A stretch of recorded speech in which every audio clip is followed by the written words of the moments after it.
Alors, l'objectif de ce CRD spécial-là, c'était de permettre à l'Observatoire national de la parité chargé du suivi et de l'évaluation de l'égalité des sexes dans les politiques publiques, qui a reçu un financement de la coopération espagnole et dans le cadre d'un programme, le PAPUSC, programme d'appui aux producteurs et d'utilisateurs de genre, des statistiques de genre. Alors, pour partager un peu les objectifs du programme, mais également sensibiliser et informer toutes les parties prenantes sur l'importance et la problématique des statistiques fiables dans le cadre de la prise en compte du genre dans la mise en œuvre des politiques publiques locales. Alors c'est la raison pour laquelle tous les chefs de service, les partenaires techniques et sociaux de la région ont été invités. Il faut dire que ce CRD également sanctionne les tournées nationales, les tournées départementales qui ont été effectuées par l'ONP sous format de CDD dans les différents départements de région et qui a pu recueillir les attentes et les recommandations des différents partenaires locaux sur l'importance des statistiques, en tout cas dans le genre. En tout cas, l'intérêt d'avoir des données désagrégées sur les statistiques sur les deux sexes. Alors aujourd'hui également, nous avons profité de ce CRD-là pour parler un peu des comités régionaux de suivi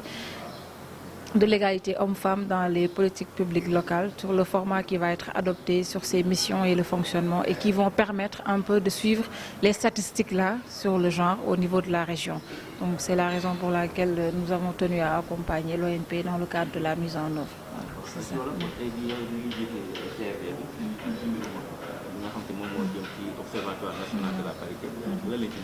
Voilà, comme ni ma ko waxee léegi CRD bi li ko tax a jóg mooy pour jàppale Observatoire national de la parité bi nga xamante ne fa am benn programme ñu ngi ko tuddee PAPUSC, le programme d'appui aux utilisateurs et producteurs des statistiques de genre bi nga xamante ne coopération espagnole ñoom ñoo leen ko financé pour ñu gën a mën a jëmmal la prise en compte, en compte statistiques désagrégées du genre pour une meilleure orientation politique publique locale. Parce que l'État du Sénégal a un engagement au niveau international, il a une loi et politique dans le cadre du plan Sénégal émergent, c'est ODD 5 également, c'est acte 3 de la décentralisation. Mais nous avons que la politique publique est une orientation par rapport à la priorisation de FADES. Lolo waral ñom ci cadre programme bi ñew ngir gëna mëna fulal gëna mëna dolel gëna mëna am wan nit ñi naka lañu mëna def dañu mëna am statistiques yu bax yu fiable yo xamantene ni dana permettre ñu am ay données désagrégées ñu xam ñaata goor ak ñaata jigen lañu jël ci dans le cadre des politiques locales. Donc lool mo yëkëti un peu tay CRD bi également dañu bëggone mettre en place ay comité régional yo xamantene da fay suivre en tout cas toogal fi ONP di ko defal rapport annuel wax ko naka lañu jëlé en compte statistique yoyu non ci politique locale yi nga xamantene fi lañuy doxal ci biir région bi. Merci, c'est Madame Fatkine Diop, présidente de l'Observatoire national de la parité,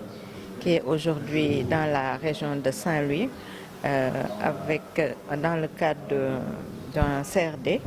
organisé par le gouverneur pour donc partager avec l'Observatoire, comme Madame le gouverneur l'a dit tout à l'heure, le programme que nous mettons actuellement en œuvre, qui est un programme d'appui aux producteurs et utilisateurs de statistiques de genre. Je voudrais simplement rappeler que l'Observatoire, dans le cadre de sa mission de monitoring, de suivi et évaluation, a besoin quand même pour évaluer le niveau de prise en compte de l'égalité entre les hommes et les femmes, être informé justement de la situation et des hommes et des femmes dans les politiques mises en œuvre. Cette information, elle doit être désagrégée par sexe, donc il nous faut des statistiques. C'est pourquoi ce programme a été élaboré et donc nous le mettons en œuvre. Dans le cadre de la mise en œuvre maintenant, nous avons prévu d'aller au niveau local. Pourquoi le niveau local? Parce que pour avoir une plus grande complétude des données, davantage de données de la façon la plus large possible au niveau central comme local, il nous faut descendre à la base. Et c'est pourquoi 4 régions pilotes ont été choisies, dont Saint-Louis. Et donc aujourd'hui, on est là pour partager. Je ne vais pas revenir sur en tout cas ce que Madame le gouverneur a dit, partager, mais aussi mettre en place un comité de suivi régional. Un comité de suivi régional, pourquoi? On sait qu'au niveau régional, il y a sans doute un mécanisme de suivi, mais nous voulons insister sur le dispositif de suivi des questions de statistiques de genre. Jusque-là, il y a des rapports, mais il faut que maintenant, désormais, avec ce programme, qu'on puisse au niveau régional, comme au niveau départemental, peut-être aussi avoir des rapports qui renseignent sur la situation des femmes et des hommes dans les politiques au niveau local, concernant donc la question d'intégration de l'égalité de genre. Je voudrais tout simplement souligner l'importance des politiques locales et dire aussi cette interrelation entre ces politiques locales et le plan Sénégal émergent qui est le cadre de référence. Et dire aussi les avancées que nous avons enregistrées dans le cadre de ce plan, notamment à travers l'axe prioritaire, le plan d'action prioritaire plus communément appelé PAP2. Parce qu'auparavant, la question du genre n'apparaissait que dans l'axe 3. Et cette fois-ci, la question du genre, de l'égalité, traverse les 3 axes. Et c'est justement les effets qui ont attendu dans le cadre de ce PAP2 que nous allons suivre. Et en tant que cadre de référence national, les politiques locales aussi doivent se conformer à donc, ce plan d'action prioritaire. Et c'est pourquoi nous avons tenu, en tout cas, à présenter ces acquis, ces grands progrès qui ont été donc enregistrés dans le cadre du PAP2. Voilà, c'est donc vraiment beaucoup d'espoir que nous fondons sur le comité régional de suivi de l'égalité femmes-hommes que donc, nous proposons de mettre en place. maa ngi tudd Fatou Kiné Diop di jiite kuréel bi ñu naan Observatoire national de la parité nga xam ne président de la République ci boppam moo ko samp ngir mu koy saytul lépp li nga xamante ne lii tey muy ministères yi muy ñi nekk ci gox-goxaan yi muy élus yi maires yeeg présidents yeeg départementaux yi ak yooyu ñu ngi koy doxal ci politique locale yi. Pour xam li nga xam ne moom tey mooy gis-gisam ci jigéen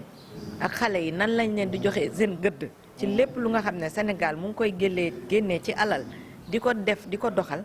président fa bëgg a xam loolu yëpp nan la ci jigéen ñi gisee seen bopp waaye tamit nan la ci ndaw ñi gisee seen bopp moo tax kuréel bi mu samp ko pour mu koy saytu loolu di ko topp waaye boo déggee damay saytu ak damay topp da ngay am fooy teg sa loxo fi ngay teg sa loxo mooy xayma il faut nga xayma soo bëggee xam góor ñi ak jigéen ñi seen tolluwaay ndaw ñi seen tolluwaay foog nga xayma boobu nag li tubaab di ko tuddee statistique da lay woon toujours ci lépp looy mën a wax rek da lay woon góor ak jigéen fuñ ci toll moo tax programme bii ñu indi ko ñu tuddee ko PAPUS ci gàttal PAPUS bi nag loolu la dafay ñëw pour jàppale ñi nga xam ne loolu may tuddee xayma boobu ñoom ñoo koy liggéey ñoo koy def ak ñi nga xam ne ñoo koy jëfandikoo ñu jàppale leen waaye loolu boo koy def itam Sénégal yemul ci Ndakaaru rek mi nga xam ne mooy capitale bi Sénégal région yee tax ñu naan Sénégal département yee tax ñu naan Sénégal commune yee tax ñu naan Sénégal la fa xew boo ko xamul tënkuloo ko bon président ma nga xam ne da la yónni doo ko mën a wax li nga xamante ne li mën na fa teg loxoom ba jël itam ay décision parce que loolu mooy suñu rôle wax ko lu xew naka la demee moom tam mu xam yan décision lay jël moo tax donc ñu ñëw fii ci région bi région Saint-Louis tey am na 4 régions yu nga xam ne ci ñoom ñoo bokk ci programme bi waaye tey dañu ñëw fii Saint-Louis dinañu teg nag benn kuréel bu ñu tuddee comité de suivi maanaam li ñuy defee ñoom dañ koy def fii ci région bi di toppaat ba nga xam ne ñoom chaque année léegi